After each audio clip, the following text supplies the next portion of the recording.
Hi, ಎಲ್ರಿಗೂ ನಮಸ್ಕಾರ. ನಾನು ನಿಮ್ಮ ರಂಜಿತಾ.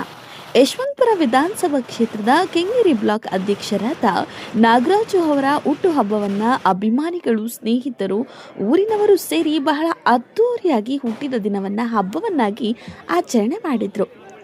ಬಹಳ ಅದ್ಧೂರಿಯಾಗಿ ಕೇಕ್ ಕಟ್ ಮಾಡಿಸಿ ಸೆಲೆಬ್ರೇಟ್ ಮಾಡಿದರು. ಮಹಿಳೆಯರಿಗೆ ಸೀರೆ ಹಂಚಿ ಜನಗಳಿಗೆ ಊಟ ಹಾಕುವ ಮೂಲಕ ಬರ್ತ್ಡೇಯನ್ನು ಸೆಲೆಬ್ರೇಟ್ ಮಾಡಿಕೊಂಡಿದ್ದಾರೆ. ಶಾಸಕರಾದ ಎಸ್.ಟಿ. ಸೋಮಶೇಖರ್ ಅವರ ಆಶೀರ್ವಾದದೊಂದಿಗೆ ನಾನು ಜನಸೇವೆ ಮಾಡುವ ಅವಕಾಶ ಸಿಕ್ಕಿದೆ. ಶಾಸಕರಿಗೆ ಧನ್ಯವಾದಗಳನ್ನು ತಿಳಿಸ್ತಾ, ಇನ್ನಷ್ಟು ಜನಸೇವೆ ಮಾಡುವ ಅವಕಾಶ ಸಿಕ್ಕರೆ ನನ್ನ ಕರ್ತವ್ಯವನ್ನು ಅಚ್ಚುಕಟ್ಟಾಗಿ ನಾನು ನಿಭಾಯಿಸುತ್ತೇನೆ ಎಂದು ನಾಗರಾಜ್ ಅವರು ಈ ಸಂದರ್ಭದಲ್ಲಿ ಹೇಳಿಕೊಂಡಿದ್ದಾರೆ.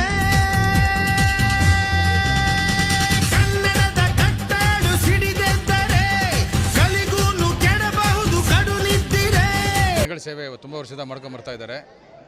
ಸಾಹೇಬರ ಆಶೀರ್ವಾದದಿಂದ, ಜನಗಳ ಆಶೀರ್ವಾದ ಇದ್ದರೆ ಈ ಸರಿ ಎಲೆಕ್ಷನ್ಗೆ ಭಾಗವಹಿಸಬೇಕು ಅಂತ ಆಸೆ ಪಟ್ಟಿದ್ದಾರೆ.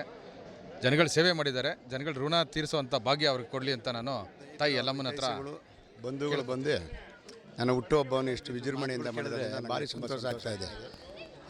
ಸಂತೋಷಕ್ಕೆ ಪಾರವೇ ಇಲ್ಲ. ಆ ಥರ ಇದೆ. ಪ್ರತಿಯೊಬ್ಬರು ಒಂದೊಂದು ರೀತಿಯಲ್ಲಿ ಮುಂದೆ ನೀನು ಇನ್ನೂ ಬರಬೇಕು, ಜನಸೇವೆ ಮಾಡಬೇಕು ಅಂತ ಹೇಳ್ತಾ ಇರಬೇಕಾದ್ರೆ ನನಗೆ ಭಾರಿ ಸಂತೋಷ ಆಯಿತು.